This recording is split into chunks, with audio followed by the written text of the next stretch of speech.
సినిమాల సందడి మొదలైన తర్వాత బాలీవుడ్ స్టార్స్ మైండ్ సెట్ మారింది. కథ నచ్చితే ఇక్కడ కూడా నటించడానికి ఓకే చెప్పేస్తున్నారు.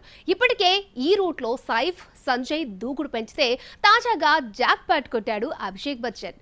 కోలీవుడ్ ప్రాజెక్ట్ తో సౌత్ లో ఎంట్రీ ఇచ్చేందుకు రెడీ అవుతున్నాడు. తమిళ star hero Jayam Ravi, Nayanthara heroines గా మోహన్ రాజా తెరకెక్కించిన యాక్షన్ థ్రిల్లర్ తన్ని ఓరువన్ 2015లో రిలీజ్ అయిన ఈ ప్రాజెక్ట్ బ్లాక్ బస్టర్ హిట్ అయింది. భారీ కలెక్షన్స్ ని రాబట్టింది. అందుకే ఈ ప్రాజెక్ట్ ని ధృవాగా తెలుగులో రీమేక్ చేసి హిట్ కొట్టాడు రామ్ చరణ్. ఇప్పుడు ఈ సినిమాకి సీక్వెల్ ని జయం రవితో అనౌన్స్ చేశాడు మోహన్ రాజా.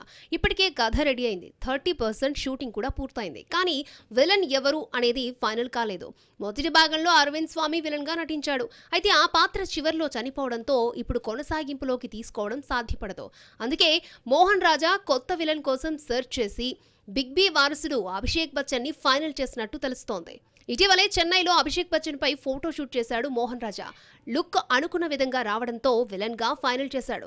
జూన్ నుంచి ఈ సినిమా సెట్స్ లో అభిషేక్ బచ్చన్ కూడా పాల్గొనబోతున్నాడని సమాచారం. మొత్తానికి కోలీవుడ్ లో అభిషేక్ ఎంట్రీ ఇవ్వడం సౌత్ దర్శకులకు మంచి స్క్రీన్ ప్రెజెన్స్ ఉన్న ప్రతి నాయకుడు దొరికినట్టే.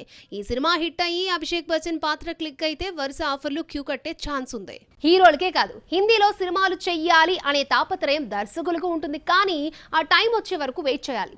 వన్స్ జాక్ పాట్ తగిలితే దూసుకుపోవాలి. ఇప్పుడు ఇలాంటి క్రేజీ ఛాన్స్ ని కొట్టేశాడు ఓ తెలుగు డైరెక్టర్. ఏకంగా షాహిద్ కపూర్ తో సినిమా చేసేందుకు రెడీ అవుతున్నాడు. కోలీవుడ్ స్టార్ విజయ్ తో వారసుడు మూవీ చేశాడు Vamshi Paidipally. Last year release అయిన ఈ మూవీ బాక్స్ ఆఫీస్ వద్ద ఓకే అనిపించుకుంది. అయినా ఇంతవరకు కొత్త ప్రాజెక్ట్ ని ప్రకటించలేదు వంశీ పైడిపల్లి. మధ్యలో ఒకరిద్దరు యంగ్ హీరోలతో చర్చలు జరిపినా ఏదీ ఫైనల్ కాలేదు. ప్రెజెంట్ టాలీవుడ్ స్టార్స్ అంతా ఇతర ప్రాజెక్ట్స్ తో ఫుల్ బిజీగా ఉన్నారు. అందుకే ఇప్పుడు వంశీ దృష్టి బాలీవుడ్ పై పడినట్లు తెలుస్తోంది. వంశీ పైడిపల్లి తన కొత్త ప్రాజెక్ట్ ని బాలీవుడ్ హీరో షాహిద్ కపూర్ తో చేయబోతున్నట్లు టాక్ వినిపిస్తుంది. ఇప్పటికే వంశీ వినిపించిన కథ షాహిద్ కి నచ్చి సినిమా చేయడానికి ఓకే చెప్పినట్లు ప్రచారం జరుగుతోంది. పాన్ ఇండియా ప్రాజెక్ట్ గా ఈ మూవీని దిల్ రాజు నిర్మించబోతున్నాడట. షాహిద్ కి తెలుగు దర్శకులతో పనిచేయడం కొత్త కాదు. సందీప్ రెడ్డి వంకాతో కబీర్ సింగ్, గౌతమ్ తిన్ననూరితో జెర్సీ చేశాడు. వీటిలో కబీర్ సింగ్ బ్లాక్ బస్టర్ అయితే జెర్సీ విమర్శకుల ప్రశంసలు అందుకుంది. మరి తెలుగు డైరెక్టర్ తో చేస్తున్న ఈ మూడవ ప్రాజెక్ట్ తన కెరీర్ కి ఎలాంటి బూస్ట్ ఇస్తుందో చూడాలి.